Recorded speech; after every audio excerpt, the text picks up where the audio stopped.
سلام به آیندگانتون بگید روزی که ماشه کشیده شد ما تو مزرعه آرزوهای برباد رفته در میان خوشهای سوخته جوانی داشتیم رویا میکاشتیم. واقعا حیف بود. آرزو که هیچ دفعه تصمیم کن که شب میخوابی صبح طلوع رو ببینی.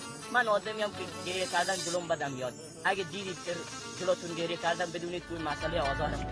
اشکات با کن به سر بلوچ که اشکای تو اشک یه ملته.